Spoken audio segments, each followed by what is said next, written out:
Good evening, Congressman Babin here.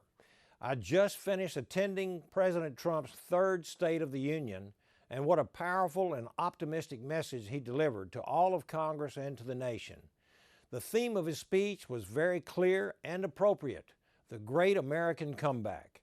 The President touched on many topics such as our soaring economy, lowering the cost of health care, safe and legal immigration, and protecting America's national security. For too long, America's economy had been stagnant, the American worker forgotten, and our borders left wide open, but no more. No one can deny what the President and Republican pro-growth policies have done for America's economy in just 3 years.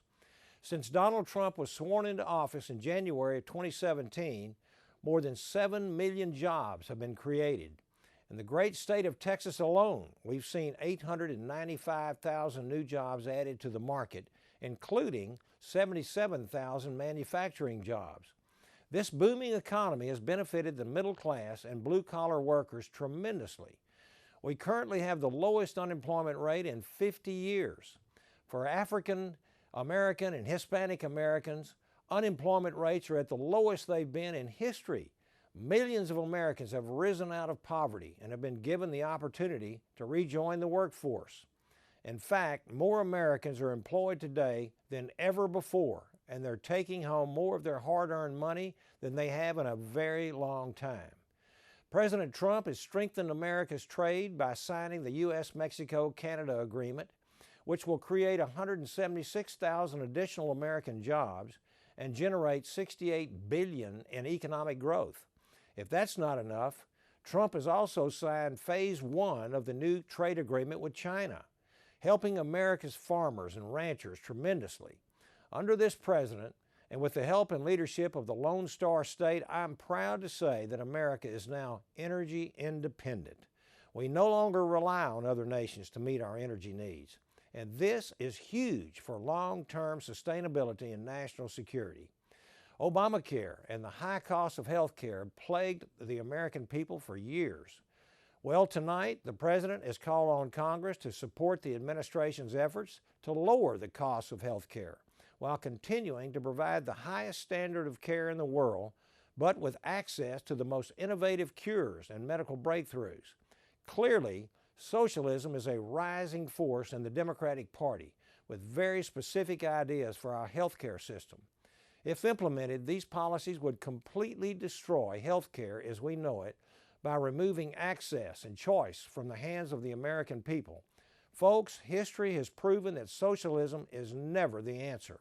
It's a prescription for failure and misery for the people. I look forward to working with the President to find real solutions to confront everyday American concerns like surprise medical billing, transparency, accountability, and the flexibility to choose the plan and the doctor that's right for you. The President hit on the great improvements that we are making to secure our southern border, even in the face of Democrat opposition.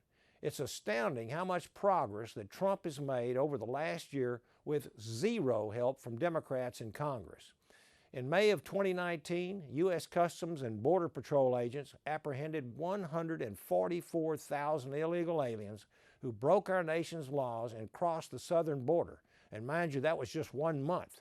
The number of illegal apprehensions have decreased every month since then, with the most recent December illegal apprehension numbers dropping to 40,620. Still too high, but so much better. And that's solely due to the policies put in place by the Trump administration. Democrats would decriminalize illegal entry and abolish Immigration and Customs Enforcement Agency, or ICE. Incredible. The President hit on the dangers of sanctuary cities, whose policies protect illegal criminal aliens instead of American citizens. We have repeatedly seen the tragic consequences that these policies often lead to. Too many Americans have been assaulted, raped, and murdered at the hands of illegal aliens. In many of these cases, local authorities do not cooperate with federal law enforcement in allowing these criminals to be released back into our communities to choose their next victims. Sanctuary city policies must end, and I, along with the President, will not quit fighting until they do. America's national security remains a top priority for the White House.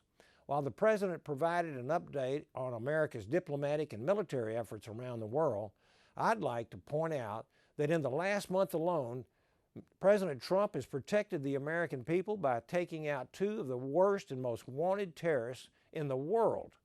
This administration has continuously put the protection of America and its people first.